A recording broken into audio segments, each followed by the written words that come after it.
পাক জানালেন আমরা খুব সুন্দরভাবে আলোচনাটা শুনবো ইনশাআল্লাহ। সংক্ষিপ্ত যেহেতু বয়ান, বেশি লম্বা চওড়া বয়ান না, এখান থেকে আমাদের অনেক শিখার আছে, নেওয়ার আছে। যেহেতু প্রেক্ষাপট অনুযায়ী আমি আলোচনা করি, প্রতি সপ্তাহ দিক বিবেচনা, জামানা অনুযায়ী, যুগ অনুযায়ী আলোচনা। তো কোরআনে কারিমে আল্লাহ পাক রব্বুল আলামিন প্রতিটা মানুষকে আল্লাহর পথে দাওয়াত সম্পর্কে যে আয়াতটা নাজিল করেছেন, এটা হলো সূরাতুল আলে ইমরান 110 নম্বর আয়াত। এই আয়াতের মধ্যে আল্লাহ পাক বললেন, কুনতুম খায়রা উম্মাতিন উখরিজাত লিন-নাসি তা'মুরুনা বিল মা'রুফ ওয়া তানহাউনা আনিল মুনকার ওয়া তু'মিনুনা বিল্লাহ। পড়ি আল্লাহু আকবার। কুনতুম খায়রা উম্মাত, কুনতুম অর্থ তোমাদেরকে আল্লাহ পাক বলছেন, খায়রা মানে ভালো কাজ, উম্মাতিন মানে উম্মতদেরকে আল্লাহ পাক বলছেন কুনতুম খায়রা উম্মাত, তোমাদের মধ্যে শ্রেষ্ঠ জাতি, শ্রেষ্ঠ উম্মত তারাই হবে। আল্লাহর নবীর পরে, সাহাবীদের পরে আল্লাহ পাক রব্বুল আলামিন স্পষ্টভাবে জানালেন যে দুনিয়ার সমস্ত মানুষের মধ্যে শ্রেষ্ঠ উম্মত, শ্রেষ্ঠ জাতি তারাই হতে পারে কারা? উখরিজাত লিন-নাস তা'মুরুনা বিল মা'রুফ, যারা মানব জাতির জন্য, দুনিয়ার সব মানব জাতির জন্য যাদেরকে আল্লাহ তাআলা আবির্ভাব করেছেন, যারা ন্যায় কাজের প্রতি আদেশ করেন আর অন্যায় কাজের প্রতি বাধা দান করে, এরাই নাকি দুনিয়ার জমিনের উপরে শ্রেষ্ঠ মানুষ। বলি সুবহানাল্লাহ। তাহলে আমাদেরকে বুঝে নিতে হবে এই আয়াত থেকে দুনিয়ায় কারা এই জমিনের উপরে শ্রেষ্ঠ জাতি, শ্রেষ্ঠ মানুষ কারা। এখান থেকেই তো জ্ঞানী মানুষরা বুঝে নিতে পারে। তারপরেও কেন আমরা এই ভিতরে মুনাফিকি অভ্যাসটা রেখে দিই? কেন এখনো পর্যন্ত আমাদের মাথার মধ্যে এলোমেলো প্রবেশ করে, বুঝি আসে না। এই জন্য এলোমেলো তাদের প্রবেশ করতে পারে যারা কোরআন থেকে শিক্ষা না নিয়ে বাহিরের বই থেকে যারা শিক্ষা নেয়, বাহিরের কিতাব থেকে যারা শিক্ষা নেয়, তাদের মধ্যে, তাদের মাথার মধ্যে দুনিয়াবি সমস্ত চিন্তা ক্ষমতার পেরেশানি দিয়েছেন কে? আল্লাহ বলছে তোমরা দুনিয়াতে চাও, দুনিয়ার ব্যবসা চাও, যাও তোমাদেরকে আমি দুনিয়াই দিয়ে দিলাম, দেখি তুমি দুনিয়া পেয়ে কি এমন করতে পারো, দেখি তুমি দুনিয়া পেয়ে তুমি পারো কিনা আখিরাতের কাজ করতে, আমি তোমাকে দেখতে চাই। তোমাকে দুনিয়া আমি দিয়ে দিলাম, দুনিয়ার ক্ষেত্র ফসল তুমি চাও, দিয়ে দিলাম। কোরআনে আছে না নাই? আল্লাহ বলছে দুনিয়া যারা চায় আমি তাদেরকে দুনিয়া দিব, আর যারা আখিরাত চায় তাদেরকে আমি আখিরাত দিব। মানুষ কিন্তু একই প্রকার হবে, কিন্তু তার আচার আচরণ দুই রকম হবে। যারা দুনিয়া চাবে দুনিয়া দেবে, যারা আখিরাত চায় তাদের আখিরাত দিবে। সুতরাং কোরআন থেকে সবাই জ্ঞান কিন্তু নেবে না। তো আমাদের উচিত দুনিয়ায়ও যদি আমরা সুখ চাই, রব্বানা আতিনা ফিদ দুনিয়া হাসানাতাও ওয়া ফিল আখিরাতি, দোয়া পড়ি কিনা? প্রতিটা মুনাজাতে আমরা বলছি আতিনা ফিদ দুনিয়া হাসানাতাও ওয়া ফিল আখিরা হাসানা।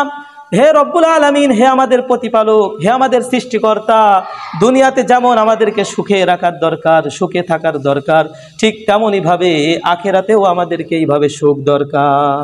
আল্লাহ তোমার কাছে আমরা বিরাট বড় ক্ষমতা চাই না, আমরা চাই এতটুকু যে দুনিয়ার জমিনে যেন আমরা শান্তি শৃঙ্খলার সাথে বসবাস করতে পারি। আবার যখন আমরা আখিরাতে প্রবেশ করব তখনও যেন আমরা শান্তিতে জান্নাতের মধ্যে বসবাস করতে পারি। ওয়াকিনা আযাবান নার, আমরা আগুন চাই না, ঝামেলা চাই না। বলি সুবহানাল্লাহ। আল্লাহ আমাদের কবুল করুন, বলে আমিন। এই দোয়াটা পড়ছি কিসের মধ্যে? প্রতিটা মুনাজাতের মধ্যে আমরা পড়ছি। তো মুনাজাতে পড়ছি একরকম আর কাজে আর এক রকম কেন? মুনাজাতে বলছি আমরা দুনিয়াও সুখ চাই, আখিরাতে সুখ চাই। আর দুনিয়াতে কিছু মানুষ এখন এমন ঝামেলার মধ্যে আছে, দুনিয়ায় তারা শুধু চাই, দুনিয়ার ভোগ বিলাস তারা শুধু চাই, ক্ষমতা চাই, টাকা চাই, বিল্ডিং চাই, কিন্তু আখিরাতের দিকে তারা পা বাড়াচ্ছে না। ঠিক কিনা? যারা এখনো পর্যন্ত ক্ষমতা নিয়ে বসে আছে, ক্ষমতা যারা চায়, বেশিরভাগ কিছু মানুষ আছে এলোমেলো, তাদেরকে চিনতে পারবেন, এদের জুমার মসজিদে পাওয়া যাচ্ছে না। তারা কোনো না কোনো এক দুনিয়ার কোনো ঝামেলায়, মিটিংয়ে এখনো চেয়ারে বসে আছে। ঠিক কিনা? তারা জুমার মসজিদে এখনো তাদেরকে আল্লাহ নিয়ে আসে নাই, তারা সামনের কাতারে এখনো বসতে পারে নাই। তারা হয়তো আসবে লাস্টে, একটু তাকিয়ে বা করে নামাজ পড়ে কোনো রকম বিদায় নিয়ে আবার দুনিয়ার দিকে গাফেল হবে, আর 7 দিন খুঁজে পাওয়া যাবে না। আল্লাহ আমাদের বুঝার তৌফিক দান করুন, বলে আমিন। আল্লাহ পাক বলছেন উখরিজাত লিন-নাস তা'মুরুনা বিল মা'রুফ। আল্লাহর ইবাদত, ন্যায় কাজের আদেশ শুধু শুক্রবারের জন্য না, একটা দিনের জন্য না, 2টা দিনের জন্য না।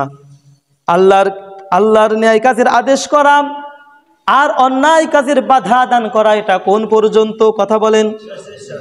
শেষ নিঃশ্বাস পর্যন্ত, মৃত্যুর আগ পর্যন্ত দুনিয়ার সব মানুষের এই চিন্তা চেতনা থাকতে হবে যে আমি যতদিন বেঁচে থাকব এই দুনিয়ার জমিনে সৎ কাজের আদেশ করব আর অসৎ কাজ থেকে বিরত থাকবো ইনশাআল্লাহ। আল্লাহ সবাইকে কবুল করুন বলে আমিন। তাহলে শ্রেষ্ঠ জাতি হওয়া সম্ভব। দুনিয়াতে সর্বশ্রেষ্ঠ জাতির জন্য খুব বেশি লেখাপড়া করার কি প্রয়োজন? যে ও তোমার MA পাস হওয়া লাগবে, BA পাস করতে হবে, বিরাট বড় চাকরি, সরকারি চাকরি করতে হবে, বিরাট বড় তোমার টাকা পয়সা মানুষ হতে হবে, তারপরে তুমি এই শ্রেষ্ঠ জাতি হতে পারবা, এরকম কোনো কথা কোরআনে কারিমে কি আছে নাকি? কোরআনে কারিমে স্পষ্ট বলছে ওইটা না, ওই দুনিয়ার কথা আল্লাহ পাক বলছেন না। দুনিয়ায় বলছে একটা রিক্সা চালক, একটা ভ্যান চালক, একেবারে নিম্ন শ্রেণীর লোক, সেও চাইলে দুনিয়ায় সব থেকে শ্রেষ্ঠ জাতি হতে পারে। কিভাবে হতে পারে? দুনিয়ার জমিনে আসমানের নিচে ওই ব্যক্তি যদি মানুষকে আল্লাহর পথে শুধু দাওয়াত দিয়ে বেড়ায়, হে দুনিয়ার মানুষেরা শোনো, আজকে ইসলাম পক্ষের কাজ করতে রাজি আছে কারা কারা, দুহাত উঁচু করে দেখাও, এরকম কথা বুঝেন। এরকম আল্লাহর পক্ষে কাজ করতে পারো কিরা কিরা, চলে আসো। আজকে আমরা একটা ইসলামের দলে প্রবেশ করব, আমরা একটা ইসলাম মুখী একটা কাজ করতে যাব, জিহাদের ময়দানে যাব। কে কে জিহাদে যাবা আমাদের সাথে? হাত উঁচু করো।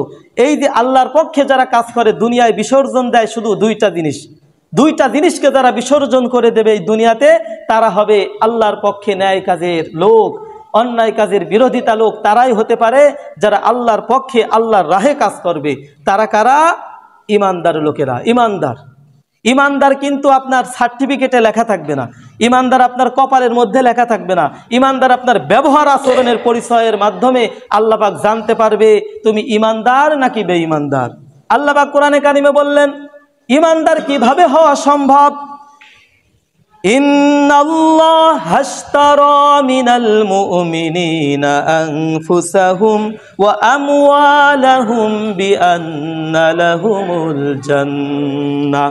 হে দুনিয়ার মানুষেরা, আল্লাহ পাক রব্বুল আলামিন সূরা তাওবা 111 নম্বর আয়াতে জানালেন। এদিকে খেয়াল করেন, সূরা তাওবা 111 নম্বরে আল্লাহ পাক বললেন ইন্নাল্লাহ হাশতারা মিনাল মুমিনিন। হে দুনিয়ার মুমিনেরা, যারা তোমরা নিজে নিজে বলতেছো আমি ইমানদার, আমি মুমিন, তোমার কথাই কিন্তু প্রকাশ পাবে না তুমি ইমানদার নাকি মুমিন। তোমার কিসের মধ্যে ইমানদার লুকিয়ে আছে এবার দেখো। ইন্নাল্লাহ হাশতারা মিনাল মুমিনিনা আনফুসাহুম। খুব খেয়াল করে শুনেন, আমি কিন্তু বাইরে থেকে আলোচনা করছি না। কোথা থেকে বলছি বলেন তো?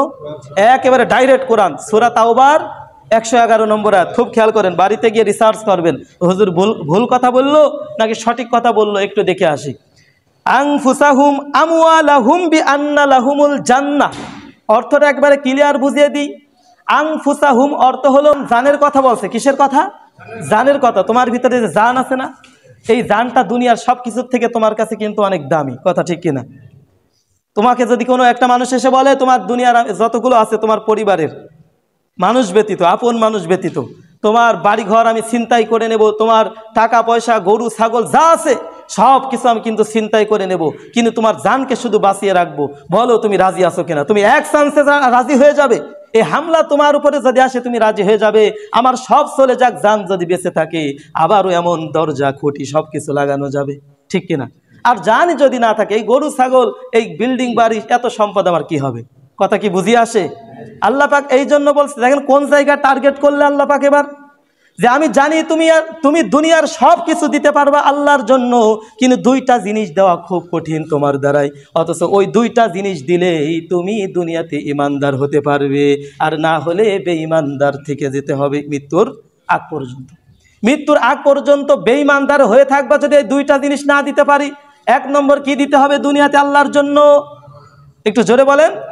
আনফুসাহুম। এ কথা আমার না, কিন্তু এ কথা আমার বাপ দাদার কারণ না, এ কথা কার? আল্লাহর। আল্লাহ যদি বলে তো আমাকে বলতে হবে, আপনাদেরকেও মানতে হবে। কথা ঠিক কিনা? আনফুসাহুম বিআন্না লাহুম। এরপরে বলছে জান দেওয়ার পরে আবার মালও দিতে হবে। তুমি মনে করছো মাল তুমি বানাবে। আমাদের কিছু এক শ্রেণীর লোকেরা এমন আছে না নাই, যে সম্পদ, যেই জায়গায় সম্পদ লুটপাট করে খাওয়া যায়, যেখানে সম্পদ কিছু হাসিল করা যায় সেই দলের সাথে তারা যুক্ত, যেখানে সম্পদ ঢালতে হয় ওই দলের সাথে তারা সম্পর্ক নাই। আছে না নাই এমন মানুষ? খুব খেয়াল করেন, কুরআনে কারিমের মধ্যে যেইটা বলছে ওইটার অনুকরণ করার নাম হলো ইমানদার। কুরআন থেকে যদি বিপরীত কিছু মানার চেষ্টা করেন, আপনার মতো মুনাফিক আর বেঈমানদার জমিনের নিচ উপরে থাকতে পারে না। আল্লাহ পাক বলছে বি আন্না লাহুমুল জান্নাহ, তাহলে তোমার জান এবং মালের দ্বারাই তোমাকে জান্নাতে আল্লাহ প্রবেশ করিয়ে দিবে। সুবহানাল্লাহ পড়েন। আল্লাহ পাক বলছে ইউকাতিলুনা ফি সাবিলিল্লাহি ফায়াকতুলুনা ওয়া ইউকতালুন, বলি আল্লাহু আকবার। দুনিয়াতে আল্লাহ রসুলের জামানা যখন সাহাবীরা ছিলেন, প্রতিটা সাহাবীরা জান দিয়েছেন, মাল দিয়েছেন যুদ্ধের ময়দানে। তারা কি এরকমভাবে প্রতিটা মানুষের কাছ থেকে এনারা কি ভিক্ষে করে সম্পদ আদায় করে তারপরে কি যুদ্ধের ময়দানে বিসর্জন করেছে, নাকি নিজের যা কিছু ছিল, যা সম্পদ ছিল সব কিছু বিলিয়ে যুদ্ধের ময়দানে প্রবেশ করেছে? কিভাবে গিয়েছে? তারা নিজের জান এবং মাল বিক্রয় করেছে, নিজের টাকা যা সম্পদ যা কিছু ছিল সব যুদ্ধের ময়দানে খরচ করেছে। কথা বলেন ঠিক কিনা? আল্লাহ পাক ওই কথাটাই বলছে, যারা যুদ্ধ করে আল্লাহর রাহে, অতঃপর মরেও আল্লাহর জন্য, অতঃপর মরেও আল্লাহর জন্য, বাঁচেও আল্লাহর জন্য, এরা হলো টাটকা ইমানদার। বলি সুবহানাল্লাহ। এই কথাটা আল্লাহ পাক রব্বুল আলামিন 3টা কিতাবের মধ্যে বর্ণিত করেছে। তাহলে শোনেন, ওয়াদান আলাইহি হাক্কান ফিত তাওরাতি ওয়াল ইনজিলি ওয়াল কুরআন। 3টা কিতাব। কয়টা কিতাব? ওয়াদা করেছে আল্লাহ পাক এই 3টা কিতাবের মধ্যে বলেছি, তাওরাত কিতাবের মধ্যে, ইনজিল কিতাবের মধ্যে এবং কুরআনের মধ্যে। এই 3টা কিতাবে একই কথা আল্লাহ পাক বলেছেন যে তোমাদেরকে আমি ওয়াদা করলাম, ওয়াদান আলাইহি হক, আমি ওয়াদা করলাম যারা দুনিয়াতে জান এবং মালকে বিক্রয় করে দিতে পারবে আল্লাহর রাস্তায়, এরা হবে ইমানদার, আর এদের জন্যই হলো জান্নাত। জান্নাত এত হাতের মুয়ানা, এত সোজা নয় যে তুমি ধুপধাপ করে সপ্তাহে 1 দিন বা 2 দিন 5 দিন নামাজ পড়েই তুমি জান্নাতকে হাসিল করতে চাচ্ছ। জান্নাত তোমার হাতের মুয়া নয়। জান্নাত যদি পেতে হয় তো আল্লাহর কোরআনের প্রতিশ্রুতি তোমাকে আদায় করতে হবে। আল্লাহ পাক বলছে আমি ওয়াদা করলাম। আল্লাহর ওয়াদা সত্য না মিথ্যা? জোরে বলেন, ওয়াদা সত্য না মিথ্যা? দুনিয়ার কিছু মানুষের ক্ষমতার জন্য ওয়াদা করবে, স্টেজে স্টেজে বক্তৃতা দিবে, আমার ক্ষমতা যদি আপনারা দিতে পারেন তাহলে আমি ওয়াদা করলাম আপনার জামানায় আপনার এলাকায় কোনো ঝামেলা থাকবে না, আপনার এলাকায় কোনো কিছুর অভাব থাকবে না, ফকির থাকবে না, মিসকিন থাকবে না, গরিব থাকবে না, অসহায় মানুষ থাকবে না, ফিতরার টাকা ঠিকমতো পেয়ে যাবে, রমজানের টাকা, ওই যে জাকাতের টাকা ঠিকমতো পেয়ে যাবে, আমাকে তোমরা সাপোর্ট করো। এ কথা যদি মুখের কথা হয় তাহলে মনে রাখবেন মিথ্যা কথা বলছে। কিসের কথা? কথা বোঝে না, কিসের কথা হলে সেটা? আর যারা বলবে ওয়াদান আলাইহি হাক্কান ফিত তাওরাতি ওয়াল ইনজিল, যারা কোরআন থেকে কথা বলে তাদের কথা হবে কি? কারণ সত্য বলতে বলেছে কে? আল্লাহ আমাকে আদেশ করেছে তোমাকে সত্য বলতে হবে, নাই তোমার জবান কিন্তু বন্ধ করে দেব। আল্লাহ আমাকে আদেশ করেছেন এই কথাটা। আল্লাহর নবী ইচ্ছাকৃতভাবে একটা কথা শুধু বানিয়ে বলেছিলেন, তাই আল্লাহ তাআলা তার 3 দিন জবানকে আটকে রেখেছিলেন। কয় দিন? আমরা তো তার উম্মত নাকি বেঈমানদারি উম্মত? আমরা তো তারই উম্মত। মানে 2টা অপচয় করার কথা বলার কারণে আল্লাহ পাক বলেছিলেন হে নবী, আল্লাহ পাক বলছে হে নবী আপনি যদি নিজের মতো করে কোনো কথা বলার চেষ্টা করেন তাহলে কিন্তু আমি ডান হাত দিয়ে আপনার জিহ্বাকে চেপে ধরবো আর আমি বাম হাত দিয়ে টুটিকে কেটে দেব। বলে নাউজুবিল্লাহ। কত বড় কথা দেখেছেন আল্লাহর কথা। সেই নবীর উম্মত হয়ে আমরা যদি এখন বেঈমানদারি কাজ করি, মানুষকে কথাই বলি একরকম আর কাজে করি আর এক রকম, তাহলে এর হিসাব, এর জবাব কিয়ামতের দিন দেওয়া লাগবে কি লাগবে না? তাহলে দুনিয়াতে মৃত্যুটা কেমন মৃত্যু আমরা চাই? নিজের জান মাল সমস্ত কিছু আমি জমিনের উপরে বিসর্জন করে দিব, কিন্তু আমি চাই কি? একমাত্র আমি কি চাই? আল্লাহর কাছে জান্নাত। কি চাই? আল্লাহ আমি আপনার কাছে জান্নাত চাই, আর জান্নাতের বিনিময়ে আমাকে যা কিছু দেওয়া লাগে সব কিছুর জন্য আমরা প্রস্তুত আছি কি নাই? আল্লাহ বলছে সব কিছু লাগবে না, আমি 2টা জিনিস চেয়ে ফেলেছি, ওই 2টা জিনিসের ভিতরেই দেখো সব কিছু আছে। 2টা জিনিস কি বলেন তো? আবার বলেন। 1 নম্বরটা কি? জান। 1 নম্বরে কি? আর 2 নম্বরটা কি দিতে হবে? মাল। মাল বুঝতে পারছেন তো? সম্পদ, জায়গা, টাকা পয়সা, সম্পদ যা কিছু আছে সব কিছু দিতে হবে। যুদ্ধের ময়দানে সাহাবীরা যখন গিয়েছেন, হযরত আবু বকরের ঘটনা শুনেছেন আপনারা? হযরত আবু বকর সিদ্দিক রাদিয়াল্লাহু তাআলা আনহু যুদ্ধের ময়দানে আল্লাহ রাসূল ঘোষণা করলেন, হে সাহাবীরা তোমাদের যা কিছু আছে যুদ্ধের জন্য টাকা পয়সা খরচ হয় না? বলেন লাগে কিনা? তাদের টাকা দিতে হয় না যে যুদ্ধ করতে যাচ্ছে এত কষ্ট করে, যা ওই দোকানে যে একটা চা খেয়ে নাও, একটা বিড়ি খেয়ে নাও, এরকম কিছু ছিল না। তাদের বরঞ্চ আরো টাকা সামর্থ্য দিয়ে যুদ্ধের ময়দানে যেতে হয়েছে। আবু বকর আল্লাহ রসুলের পায়ের পায়ের উপরে সব সম্পদ ঢেলে দিয়েছে। আবু বকরকে আল্লাহ জিজ্ঞাসা করলেন, হ্যাঁ আবু বকর, তোমার যে সম্পদ যা ছিল তুমি কতটুকু নিয়ে এসেছো, তোমার ঘরে কি আর কিছু আছে? আবু বকর বলে, ইয়া রাসূলুল্লাহ, আমি যা কিছু নিয়ে এসেছি আমার ঘরে আমার স্ত্রী আর আমার পুত্ররা ছাড়া আর আমার ঘরে কিছুই নাই। বলে আল্লাহু আকবার, মানে যা সম্পদ ছিল আপনার পায়ের উপর আমি বিসর্জন করে দিয়েছি। সুবহানাল্লাহ। এরকম ইমানদার পাওয়া যাবে? এক শ্রেণীর লোক বলবে এমন ইমানদার এখন মানুষ নাই, সুতরাং এই ইমানদারের এই বয়ান এখন আর দরকার নাই। আছে না না এরকম কথা বলার লোক? বলে এই বয়ান আর দেওয়ার দরকার নেই, কারণ এমন ইমানদার এখন নাই। আর ইমানদার যদি না থাকে, ইমান তৈরি করতে কি কোনো সমস্যা আছে নাকি? আপনি যদি কথা বলতেও না দেন, আবার নিজেও যদি না মানেন, তাহলে বলেন আল্লাহর কাছে জবাব দেওয়া লাগবে না? আপনার মৃত্যু হবে কি না? আজকে যেভাবে দুনিয়ার থেকে এক ব্যক্তি, কি ছিল নাম তার, কুরবান আলী, যেভাবে মৃত্যু নিয়ে দুনিয়ার থেকে চলে গেল, আপনাকে কিন্তু একই খাটলায় এই দুনিয়ার থেকে বিদায় নিয়ে চলে যেতে হবে।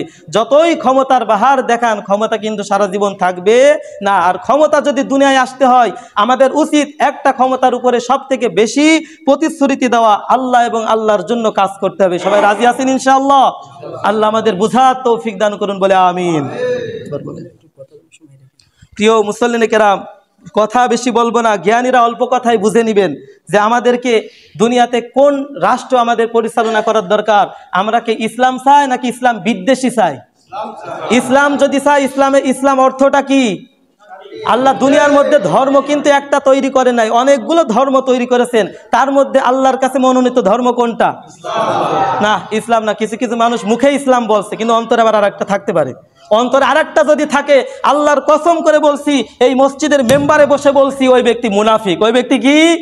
অথচ আল্লাহ পাক বলেছে ইন্নাদ-দীনা ইনদাল্লাহিল ইসলাম, আমার কাছে সব থেকে উত্তম ধর্ম, মনোনীত ধর্ম হলো ইসলাম। আর যারা ইসলামকে পছন্দ না করে মনে মনে বললো আমার অমুকটা লাগবে, তমকটা লাগবে, ওর মতো মুনাফিক জমিনে বসবাস করার নাই ভালো। ঠিক কি না? ওর জমিনের উপরে একবারে দমিয়ে দিক, আল্লাহ কবুল করুক, বলে আমিন। ভয় লাগছে? পৃথিবীতে কেউ স্থায়ী হবে না, হোক না সে ফিরাউন কিবা নমরুদ, কেউ ভবে চিরকাল রয় না। ঠিক কিনা? পৃথিবীতে কেউ স্থায়ী হয় না, হোক না সে মুনাফিক, হোক না সে কাফের, কেউ ভবে চিরকাল রয় না। ভয় লাগবে? ইসলাম চাই। আমরা কি চাই? ইসলাম। ইসলাম যেখানে আছে, সে যে কোনো ভাবে আপনার টাকা দিয়ে, ঘাম দিয়ে, মাল দিয়ে, সম্পদ দিয়ে হলেও ওখানে যেতে হবে। আল্লাহ কবুল করুন, বলে আমিন। ফিলিস্তিনবাসীদের কি অবস্থা দেখছেন না? বলছেন আজকে মুসলমানদের অবস্থা খারাপ করছে কারা? আমার বিপক্ষের বিরোধিতা খ্রিস্টান ইহুদির লোকরাই তো আমার মুসলমানকে মেরে ফেলছে। তাদেরকে ঠেকানোর লোক কি পাওয়া যাচ্ছে? তাদের ঠেকানোর লোক নাই, তাদেরকে বাধা দেওয়ার লোক নাই। কারণ আজকে কি নাই? আমাদের ক্ষমতা নাই। ক্ষমতা না থাকলে তাদেরকে বাধা দিবেন কি করে? আলহামদুলিল্লাহ, শুনলাম 100 সেনাবাহিনী ওই দেশে, আমাদের বাংলাদেশ থেকে 100 সেনাবাহিনী ফিলিস্তিনে গিয়েছে আজকে শুনলাম। আলহামদুলিল্লাহ, আল্লাহ কবুল করুন। এই যুদ্ধটা যদি শুরু হয়ে যায়, যদি ইহুদিদের সাথে যুদ্ধ করতে হয়, মুনাফিক কাফেরদের সাথে যদি মুসলমানের যুদ্ধ করতে হয়, তো রাজি আছেন তো ইনশাআল্লাহ? আল্লাহ যেন আমাদের এই ঈমানকে মজবুত করে রাখে, একটু দুর্বল হওয়ার সুযোগ নাই। ইসলাম এসেছে, ইসলাম পক্ষে কাজ করতে হবে ইনশাআল্লাহ। যেখানে ইসলাম সেখানে আমরা, যেখানে ইসলাম নাই সেখানে আমরা থাকবো না, এটাই হবে কথা। তো আল্লাহ পাক আমাদের সকলকে হেদায়েত নসিব করুন, বলে আমিন।